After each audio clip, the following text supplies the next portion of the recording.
Good morning, student. How are you all? Hope you all are fit and healthy. Now we will continue our first chapter from page number 5. Okay, open page number 5. Let's continue. In the early years of the 19th century, these documents were carefully copied out and beautifully written by calligraphists. 18th century early years of 19th century की शुरुआती दौर पे जो documents थे वो बहुत सुंदर कैलीग्राफिस्ट में सुंदर राइटिंग में जो लोग लिखते थे उनके द्वारा कॉपी किए जाने लगे. That is by those who specialise in the art of beautiful writing. Calligraphist वो लोग होते हैं जो क्या होते हैं, स्पेशलाइज होते हैं, जिनकी बहुत सुंदर हैंड राइटिंग होती है. By the middle of the 19th century, with the spread of printing, multiple copies of these records were printed as proceeding of each government department. और 19th century के मिडल में आने तक क्या होने लगा, जो प्रिंटिंग प्रेस थी वो आ गई और इन्हीं रिकॉर्ड्स की कई कॉपियाँ बनाई जाने लगी. Now you can see the National Archive of India came up in 1920s. 1920s का जो नेशनल आर्काइव था इंडिया का उसकी पिक्चर यहाँ पर दी गई है. When New Delhi was built, the National Museum and the National Archive was both located close of Viceroy's Palace. This location reflects the importance of these institution had in British imagination.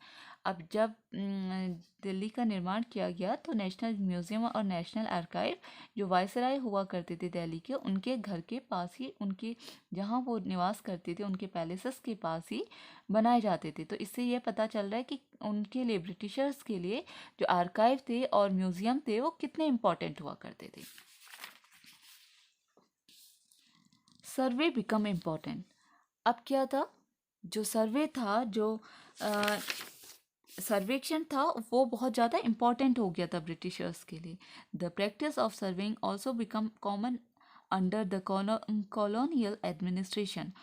औपनिवेशिक शासन के दौरान, colonial administration, औपनिवेशिक शासन के दौरान जो सर्वे था, सर्वेक्षण था, वो बहुत इम्पॉर्टेंट था. The British believe that a country had to be properly known before it could be efficiently administered. जो ब्रिटिश थे वो ये विश्वास करते थे कि किसी भी राज्य में, किसी भी देश में राज्य करने से पहले उसके बारे में पूरी जानकारी हमें होनी चाहिए. By the early 19th century, detailed surveys were being carried out to map the entire country. और 19th century की शुरुआती दौर में ही पूरे देश में क्या किए जाते थे, सर्वेक्षण किए जाने लगे. In the villages revenue survey were conducted.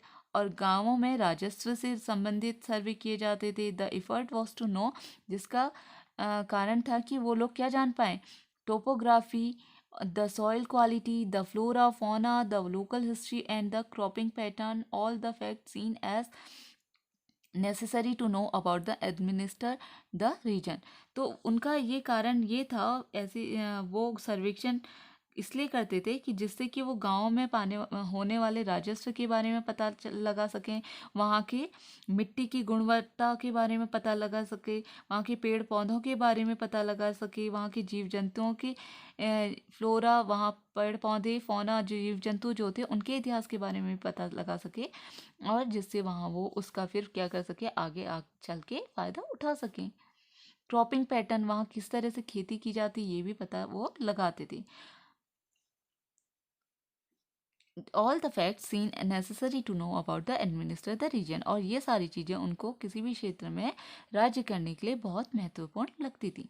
From the end of 19th century, census operation were held every 10 years. अब 19th सेंचुरी के ख़त्म होने तक उन्होंने क्या शुरू कर दिया, सेंसस, जनगणना शुरू कर दी कि हर 10 सालों में क्या होगी, जनगणना की जाएगी. These prepared detailed records of number of people in all the provinces of India. Nothing information of caste, religion and occupation.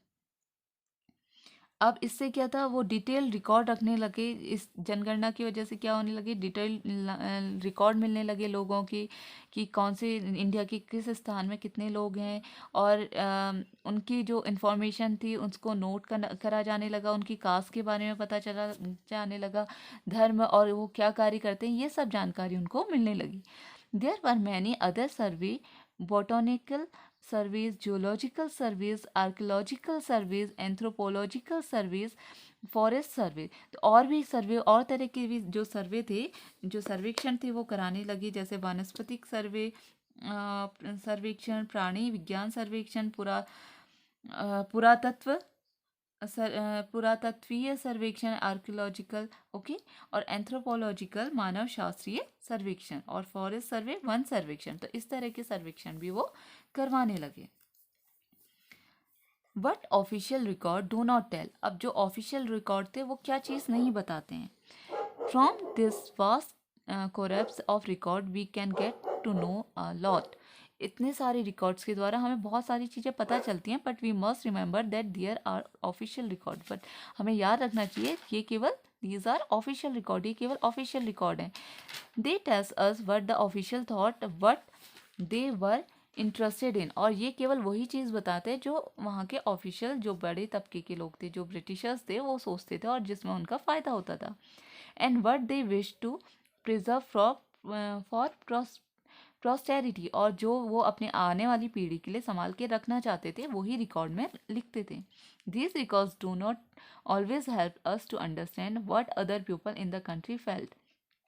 ये रिकॉर्ड्स हमें नहीं बताते कि देश के अन्य लोग जो थे वो क्या महसूस करते थे, एंड व्हाट ले बिहाइंड अदर्स एक्शन, और क्या इसके अन्य लोग जो कार्य करते थे उसके पीछे क्या था। वो बिल्कुल नहीं बताते थे कि अन्य जो कॉमन पीपल हैं वो क्या सोचते हैं, ओके, एंड व्हाट ले बिहाइंड देयर एक्शन, और उनके कार्यों के पीछे का कारण क्या था, ये भी